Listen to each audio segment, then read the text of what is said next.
to Through the Bible. Today we will listen to the stories of a clever man who learns from a donkey. Balaam and his donkey, Numbers 22 to 25. After the small tribes along the edge of the land of Canaan had seen what happened to the Amorites and the people of Bashan, they were afraid of what might happen to them. At that time, Balak, the son of Zippor, was king of the people of Moab, and he was very worried about the Israelites who were now encamped not far away. Balak thought of a plan. Nearby there lived a man, Balaam, the son of Beor, who was looked upon as a prophet, a man who could speak to God and to whom God told what he planned to do. They all believed that Balaam was a very powerful man who could cause blessings or curses to come upon people as he wished. They did not understand that he could not tell them or say anything that God had not told him. Balak sent messengers to Balaam and asked him to curse the Israelites. Balaam was told Balak's messengers to stay with him for the night while he spoke to God to find out what God wanted him to do. But in the night, God told Balaam not to curse the children of Israel because he had blessed them. So the next morning, Balaam told the messengers from Balak that God would not allow him to do what they wanted. Then Balak sent other men, great princes, to Balaam and promised him great rewards if only he would do as Balak asked. Again he asked the messengers to stay the night while he waited for God's message. This time God told him to go back to Balak with the messengers, but to do only what God told him to. But deep down in his heart, Balaam wanted very much the riches Balak had promised him.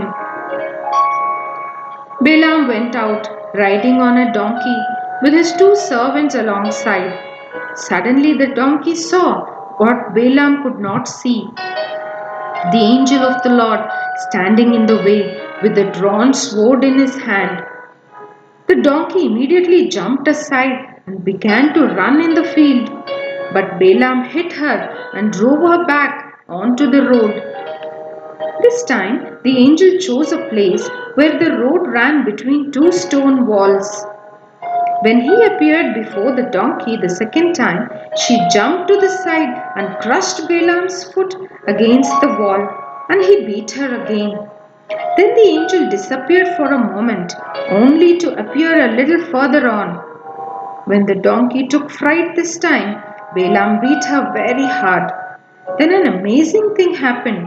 God opened the mouth of the donkey so that she could speak, and she said to Balaam, "What have I done to you that you should beat me 3 times like this?" Balaam was so angry he didn't realize what a marvelous thing was happening, and he answered to the donkey, "I hit you because you wouldn't listen to me." The donkey answered, "Am I not your donkey, which have always served you faithfully? Have I ever given you trouble before?"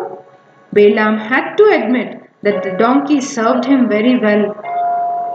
Then God opened his eyes to see the angel standing in the road with the drawn sword in his hand, and Balaam threw himself down in deep reverence. The angel asked him why he had beaten the donkey so terribly.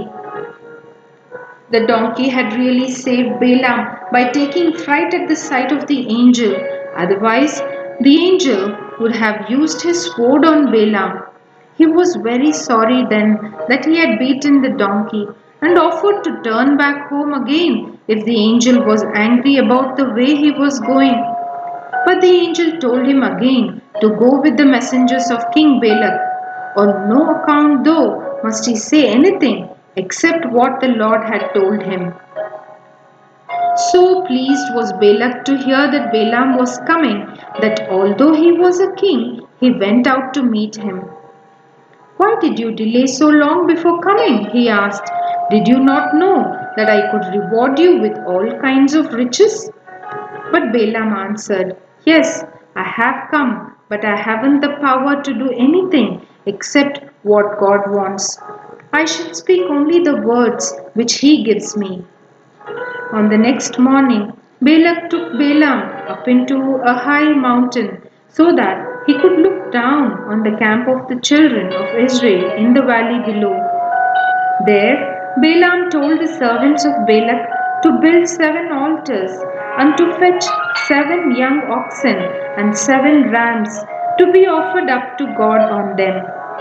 When they had done this, Balaam told Balak to stay near the altars while he went further up the mountain to pray to God.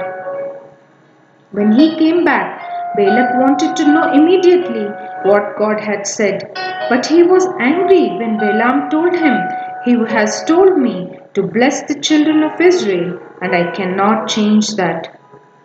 Then Balak tried to persuade Balaam to bless or curse the children of Israel, but he reminded the king that he had already told him that he had to do what God wanted.